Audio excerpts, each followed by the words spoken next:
Hey guys, it's Math here once again, and bad things happened when I went to do my normal Labyrinth Ascendancy at level 42 on my newest Wanding character, which I was building as defensively as possible up to this point.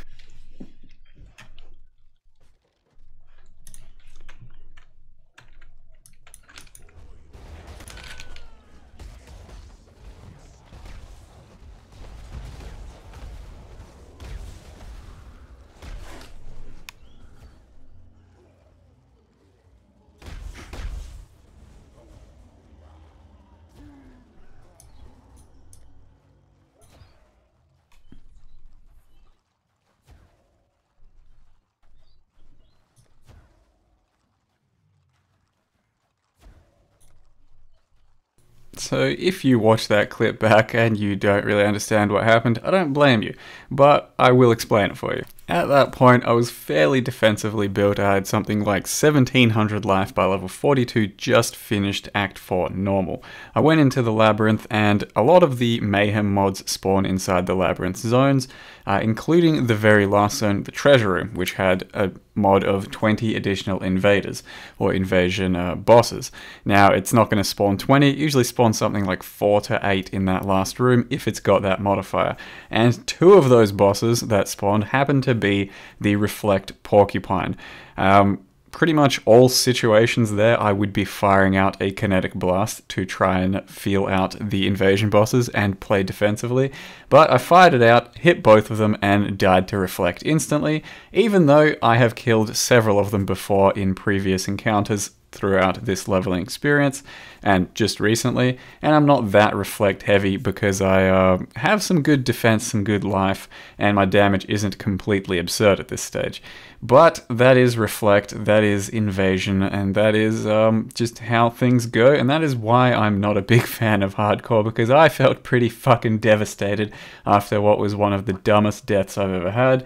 As well as some of the other ones I've had, just leave you feeling a bit empty and hollow inside and wasting quite a few hours when you didn't really do anything wrong, because I wouldn't have played that differently any other way unless I knew those guys were there, which I don't, and I can't, without pulling all of the invasion guys towards you right from the get-go to see who they are, which is the wrong move at that point. It really is the wrong move. So it sucks, and we're moving on with another wander. Try number 3 for Deadthil the third. We'll see how it goes. But as you can see, the leveling process for the wander has actually been very smooth. Just wearing a couple of shitty wands, doesn't matter what they are. One Storm Prison, one blue with nothing on it.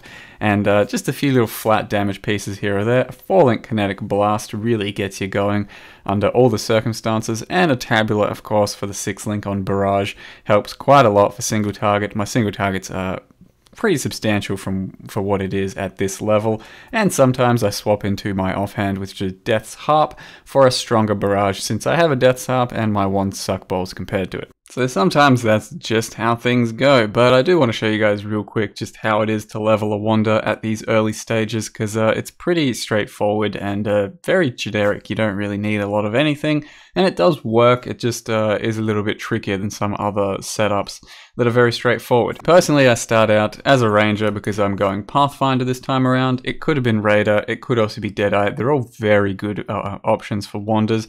I'm going life base, and you grab these projectile nodes to begin with, down here, then the life nodes, and then go straight across to this attack speed node here, projectile damage, bit of life, then went across here, life, and then I started going up to the life over here, and the int, and the crit, and then fill out a bit of the life and whatever else you need before going up for the wanding nodes, if that's what you're going to do for wanding, which very well could be.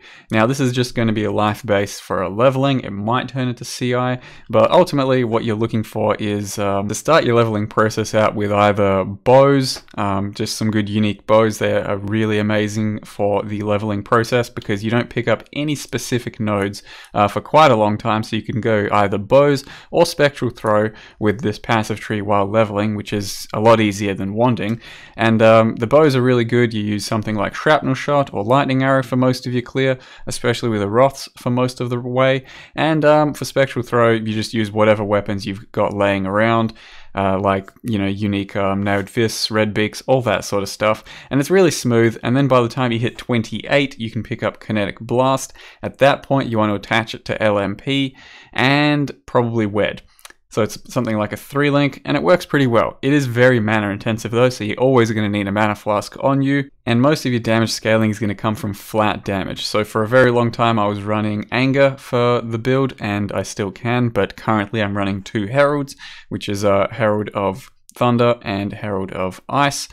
Where is it? There. Because they give you flat damage, and the way we scale our damage is projectile damage and weapon ele damage from certain other things. So you got a lot of projectile damage, which is general damage, gives you all kinds, and flat damage is the highest source at the moment, so you go for Anger or your Heralds, and try and get a bit of flat damage on your jewelry, like there, flat damage on your lionized paws.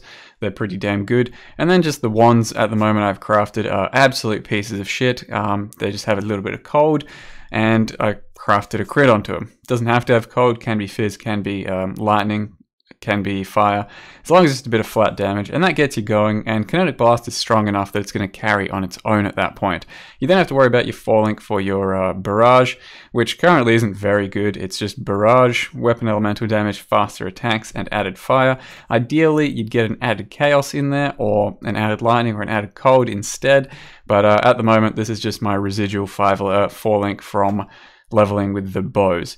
But yeah, it's pretty straightforward and it goes very smoothly at this stage. It doesn't take much to get going, it's just very mana intensive, and if you have a Thief's Torment ring, then that will carry you through the entire leveling process of a Wander for both life and mana gain on hit. It is amazing, and I do recommend getting one. So for now though, that's all from Deadthil. I will keep playing this one for a Pathfinder success in the Mayhem 2-week solo self-found hardcore race, and try and get him to not die this time around. It is a struggle though. I do come across plenty of shit that wants me dead, and my gear is not where I want it to be for what I'm trying to build, because I am trying to build a Poison Wander, and it took me like 100 strongbox runs to find this added chaos damage gem. In any case guys, hope you enjoyed the rip. Thanks for watching, and see you next time.